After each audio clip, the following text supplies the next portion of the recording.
சின்ன மருமகள்ல அடுத்து நடக்க போதுன்னு வாங்க பார்க்கலாம். மோகனா தமிழ்ச்செல்விய டாக்டருக்கு படிக்க வைக்க உதவி பண்ண போறாங்க. மோகனா அப்பத்தாவும் இங்க கோயிலுக்கு வந்திருக்காங்க. அதே கோயில்ல பார்த்தா வசந்தியும் தமிழ்ச்செல்வியும் சாமி கும்பிட்டுக்கிட்டு இருக்காங்க. அப்பதான் தமிழ் பேசிக்கிட்டு இருக்காங்க வசந்தி கிட்ட.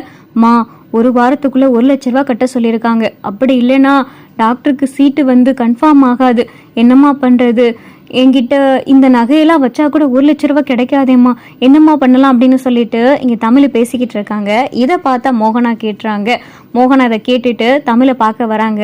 அத்தை அப்படின்னு சொல்லிட்டு இங்க பார்த்தா தமிழ் மோகனா போய் கட்டி பிடிக்கவும், வருத்தப்படாத தமிழ், அழுகாத, நீ முதல்ல கண்ணத்தோட, எவ்வளோ பெரிய நல்ல விஷயம் நடந்திருக்கு.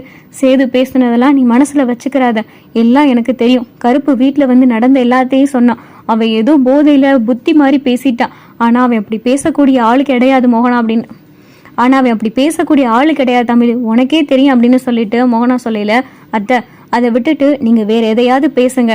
நான் அவரை பத்தி பேச விருப்பப்படலை. அவரை பத்தி நீங்க எந்த விஷயமும் என்கிட்ட பேசாதீங்க அப்படின்னு சொல்லிட்டு தமிழ் சொல்லவும், வேணாம் தமிழ், சேது மேல நீ இவ்வளவு கோவப்படாத அப்படின்னு சொல்லி மோகனா சொல்லல. இல்லத்த, மனசால ரொம்ப நொந்துட்டேன்.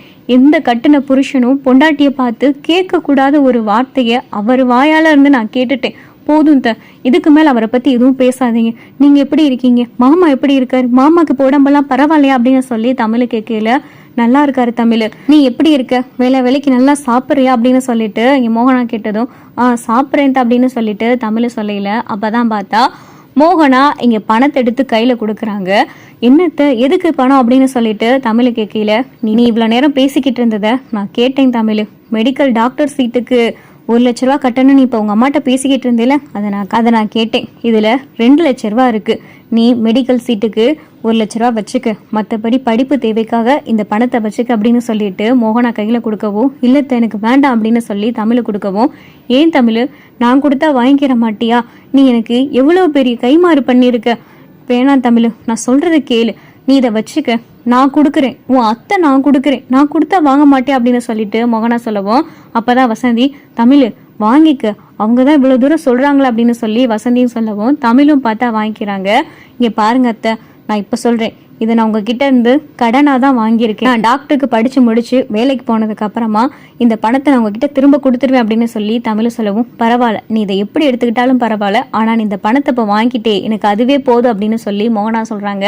ரொம்ப நன்றி அத்தை அப்படின்னு சொல்லிட்டு தமிழ் மோகனாவை கட்டி பிடிக்கவும், சரி தமிழ், உடம்ப பார்த்துக்க, வயிற்றுல இருக்கிற நம்ம வீட்டு வாரிசை நல்லபடியாக பார்த்துக்க, நல்லா படி, மற்றபடி எதையும் மனசில் வச்சுக்கிறாரு, நான் வரேன், அத்தை வேற தேடுவாங்க அப்படின்னு சொல்லிட்டு மோகனா கிளம்பிடுறாங்க.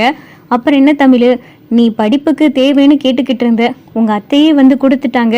1,00,000 ரூபாய் இருக்குல்ல கையில, அப்புறம் என்ன, மீத 1,00,000 ரூபாயே நீ பத்திரமா உன் கையிலே வச்சுக்க அப்படின்னு சொல்லிட்டு வசந்தி சொல்லவும், இங்க வசந்தியும் தமிழும் பார்த்தா வீட்டுக்கு வந்துடுறாங்க. வீட்டுக்கு வந்ததுமே இந்த விஷயத்த செல்லப்பாண்டியோட அம்மா கிட்ட சொல்லவும், செல்லப்பாண்டி அம்மா கேட்டு ரொம்ப சந்தோஷப்பட்டுட்டு, சரி தமிழ், வா நம்ம போய் இப்பே காலேஜில் ஃபீஸை கட்டிடுவோம் அப்படின்னு சொல்லி வசந்தியும் தமிழ்ச்செல்வியும் பார்த்தா காலேஜ் போறாங்க.